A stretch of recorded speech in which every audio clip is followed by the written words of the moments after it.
Apakah Tuhan sudah menghadapkan wajahnya kepada kita? Ini penting ya, pertanyaan penting ya.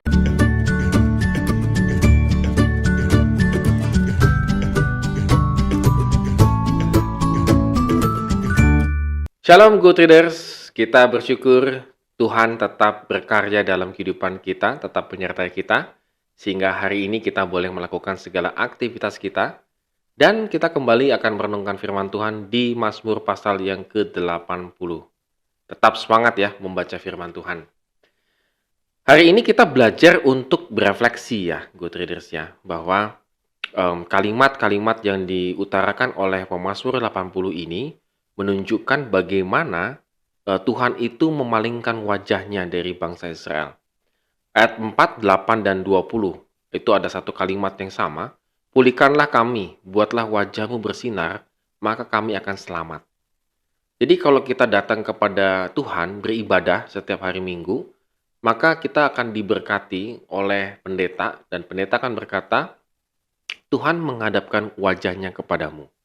Nah, itu adalah inti perjumpaan kita dengan Tuhan. Seringkali kita abaikan ya, seringkali kita abaikan.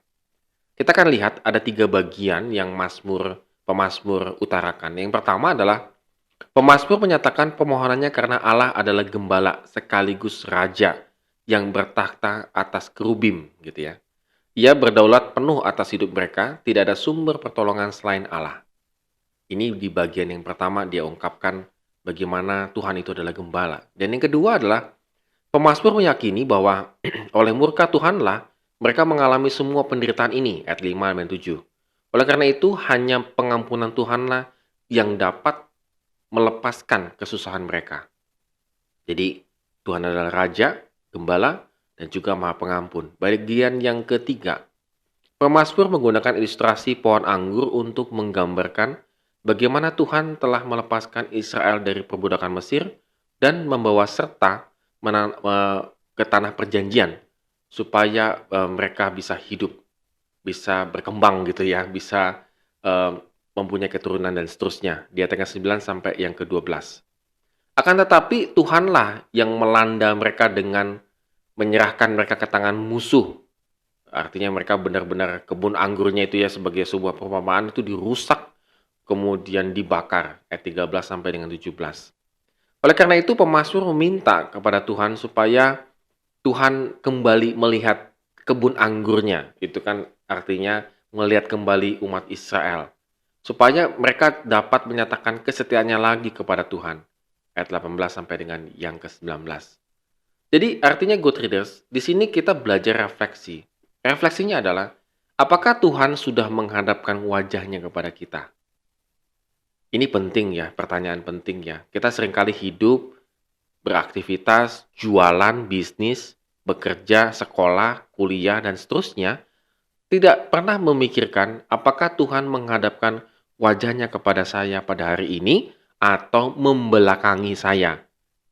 Ini penting sekali. Sebab kalau Tuhan sudah memalingkan wajahnya dari kita, maka kita akan dilanda, tanda petik ya. Kita akan mengalami kehancuran, kita akan mengalami kegagalan, dan seterusnya. Bukan berarti Tuhan itu maha jahat ya, bukan ya. Bukan.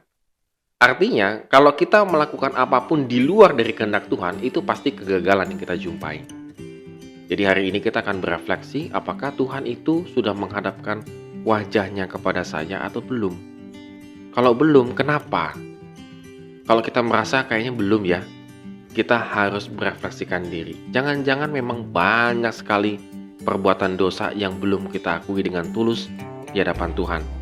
Yang belum mau kita ungkapkan di hadapan Tuhan. Oleh karena itu penting sekali Tuhan harus menghadapkan wajahnya kepada kita. Dan Tuhan pasti memberkati kehidupan kita. Amin. Kiranya Tuhan memberkati kehidupan kita hari ini.